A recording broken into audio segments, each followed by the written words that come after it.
Magandang gabi po sa inyong lahat. Mayroon pong dalawang paraan na pwede nating tingnan ang binasang ebanghelyo ngayon. Una, yung sa pananaw ng mga Pariseyo at ng mga tauhan o tagasunod ni Herodes. Yung isa naman yung pananaw ni Jesus. Dalawang magkasalungat na pananaw, pero makikita natin hindi lamang ang dynamics, kundi ang paraan kung paano tumatakbo ang kanilang isip.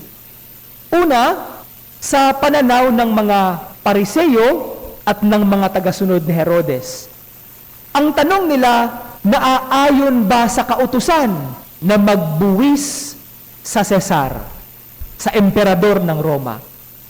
Ang tanong nila, sa loob ng kanilang puso at isip, gusto nilang siluin si Jesus. Although nabasa ni Jesus, pero hindi nila alam na nababasa ni Jesus. Para sa kanila, either way na sagot ni Jesus, magiging dahilan ng kanyang kapahamakan. Pag sinabi niyang, hindi dapat nagbubuwis sa Cesar, ang makakalaban niya ang mga Romano. Pwede siyang patayin ng mga Romano dahil nag-i-instigate siya ng revolusyon. Pag sinabi naman niyang, dapat tayong magbuwis sa Cesar, ang makakalaban naman niya, ang bayan ng Israel, ang mga Hudyo. Dahil para sa kanila, sinakop sila ng emperador ng Roma, kalaban nila ang mga Romano, hindi dapat nagbubuwis sa emperador.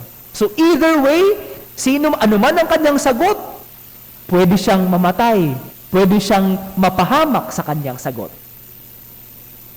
Sa pananaw naman ni Jesus, alam niya ang nais nila kung bakit sila nagtanong ng ganon sa kanya. Pero napakaganda ng paraan na ginawa ni Jesus. Hindi niya sinabing mali o tama ang ginawa. Hindi niya sinabi na dapat hindi tayo sumusunod sa emperador. Walang ganon na sinabi si Jesus. Tingnan natin, papaano niya. Hindi lamang nilusutan ang kanilang sagot, kundi sila mismo ang sumagot sa kanilang tanong. Una, ang sabi ni Jesus, bakit nais ninyo akong siluin? Bakit sinabi ni Jesus ang ganon? Dahil ang grupong ito na nagtatanong sa kanya, ang mga taong ito ay kumakampi sa emperador ng Roma. So ang kanilang presensya pala nagsasabi na ang sagot, dapat magbayad sa emperador ng Roma. Bakit? Una, ang mga tagasunod ni Herodes. Mga alagad sila ng hari ng Israel na si Herodes, na kung saan kaibigan naman niya ang emperador. So sila, dahil kaibigan sila ng hari ng Israel, tama lang din na kanilang ituro kung ano ang nais ng hari. Yung mga Pariseyo naman, although ayaw nila sa mga Romano, pero nagbabayad sila ng buhis dahil ayaw nilang makalaban ang mga Romano. So kahit ayaw nila, nagbabayad na lang din sila ng buhis. Presensya pa lang nila, alam na ang sagot. Now, nung sinabi ni Jesus, bigyan ninyo ako ng denaryo. Nung sila ay nagbigay sa kanya ng denaryo, mga Hudyo ito mga Hudyo, nagbigay ng denaryo, right then and there, sinagot nila ang kanilang tanong. Bakit? To possess a Roman coin is to accept a Roman obligation.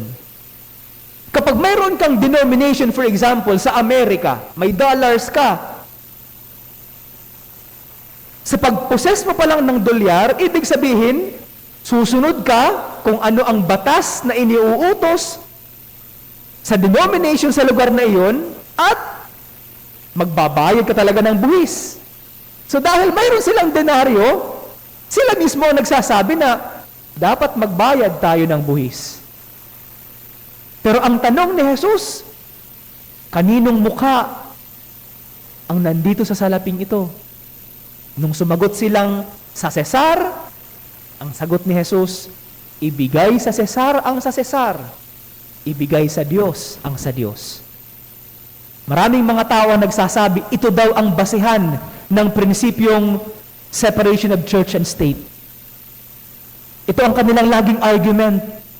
Pero hindi po yun ang ibig sabihin ni Jesus. Hindi po.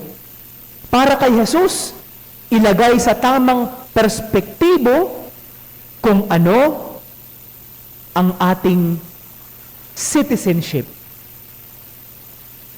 Ano ba ang ating citizenship? Tayo ay mga Pilipino. We are citizens of the world, but at the same time, we are citizens of heaven. Dalawa ang ating citizenship, sa mundo at sa langit. At sa maraming pagkakataon, ang nais natin sana hindi magbangga, hindi magpang-abot ang prinsipyo na pinangahawakan ko dito sa mundo at ang prinsipyo na aking pinaniniwalaan na turo ng Diyos at ng Kanyang simbahan. Yun nga lang, sa marami ring pagkakataon, nagbabangga ang dalawang prinsipyong ito. At sa maraming pagkakataon sa ating buhay, mas pinipili natin na isulong ang prinsipyo ng mundo.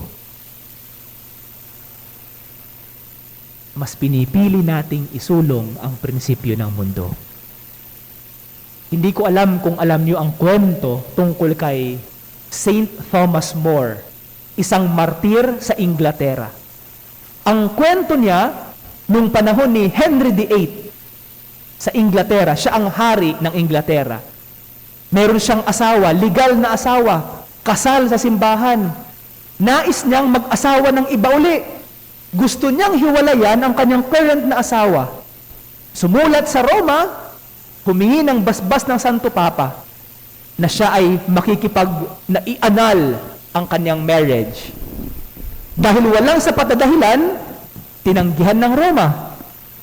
Ang ginawa ng hari ni Henry VIII dahil siya ang hari ng Inglaterra, inisip niya, kaya kong gawin ang lahat ng gusto ko. Hiniwalayan ang kanyang asawa, nag-asawa ng iba, gumawa ng isang kasulatan. Pinapirma ang kanyang kaibigan at lahat ng mga tao sa kanyang kaharian. At ang pagpirma nila, nagsasabing sumasang-ayon sila na tama ang ginawa at desisyon ng hari. Lahat pumirma, maliban kay St. Thomas More. Nag-aagaw sa kanyang puso ang kanyang pagnanais na isulong at suportahan ang hari, but at the same time, nandun din ang kanyang pagnanais na isulong at ituro kung ano ang katotohanan at itinuturo ng simbahan. Ano ang ginawa ni Santo Tomas? Siya ay pinatay. Isinulong niya kung ano ang katotohanan at tama.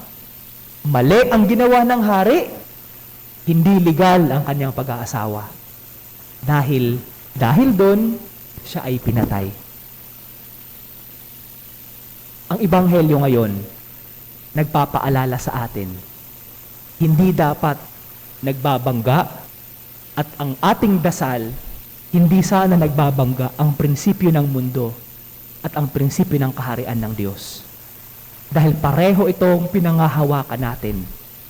Yun nga lang sa maraming pagkakataon na nagbabangga ang dalawang prinsipyong ito. Sana alam natin kung ano ang ating totoong citizenship. Hindi tayo para sa mundo. Tayo ay para sa langit.